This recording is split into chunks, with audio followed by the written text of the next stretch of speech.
ఓం నమ శివాయ శంభో శంకర హరంబర మహాదేవ ఏడుకొండలవాడ వెంకటేశ్వర యా లక్ష్మీ నరసింహస్వామి నీ పాదాల సాక్షిగా. ఇప్పుడు కర్కాటక రాశి వారికి మార్చి 1వ తారీఖు నుంచి 15వ తారీఖు వరకు ఎలా ఉంది ఒకసారి చూద్దాం. కర్కాటక రాశి వారికి ఎలా ఉంది చూడమ్మా చిలకమ్మ. కర్కాటక రాశి వారికి చూడమ్మ. ఈ కర్కాటక రాశి వారికి షాయి బాబా దేవుడు వచ్చాడండి.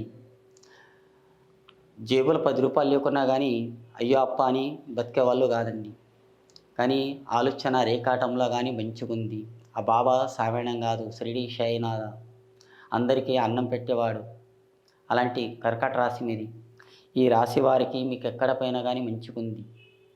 కానీ మీరు పెద్ద చదువు, పెద్ద జాబు, మీకు ఈ చదువు జ్ఞానం, ఇంటర్ బీటెక్ జాబు ఉద్యోగం, పై చదువులు, బయటికి వెళ్ళాలి, విదేశాలు వెళ్ళాలి, అలాంటి అవకాశం మీకు ఉందండి. కానీ మీ జాబ్లో కానీ మీ ఉద్యోగంలో కానీ మంచి గడియలు ఉన్నాయి. మీకు ఎక్కడ పోయినా కానీ ఉద్యోగంలో కానీ సాధించుతారు, తప్పకుండా అవుతుందండి. కానీ ఉరుకులాడకండి, నిదానం చేయండి. మీరు ఎంత నిదానం చేయండి అంత బాగుంది మీ పేరు మీద. 4 పైసలు సంపాదించే గురించి కానీ చదువు గురించి కానీ మీరు వెళ్తారు, వెళ్ళే అవకాశం కూడా ఉంది. కానీ తొందర పడకండి. మీరు ఎంత నిదానం చేయండి అంత బాగుంది మీ పేరు మీద. కానీ మీ అదృష్ట రేఖాటంలో కానీ మీకు ఎక్కడ పైన మీ పేరు మీద కానీ మంచిగుంది. ఈ కర్కాటక రాశి వారికి ఈ నెల కానీ మంచి గడియలు ఉన్నాయండి. ఈ 15 రోజుల్లో మీకు అన్నీ శుభం జరుగుతున్నాయి మీ పేరు మీద.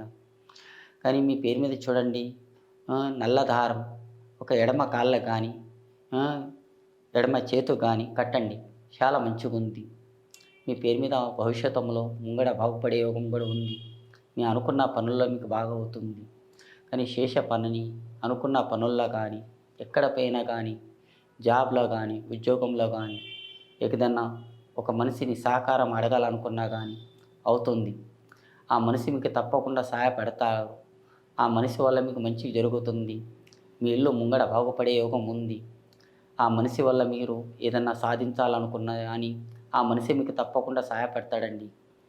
సామాన్య మనిషి పట్టరు మీరు, కానీ గట్టి మనిషిని పట్టుకుంటారు.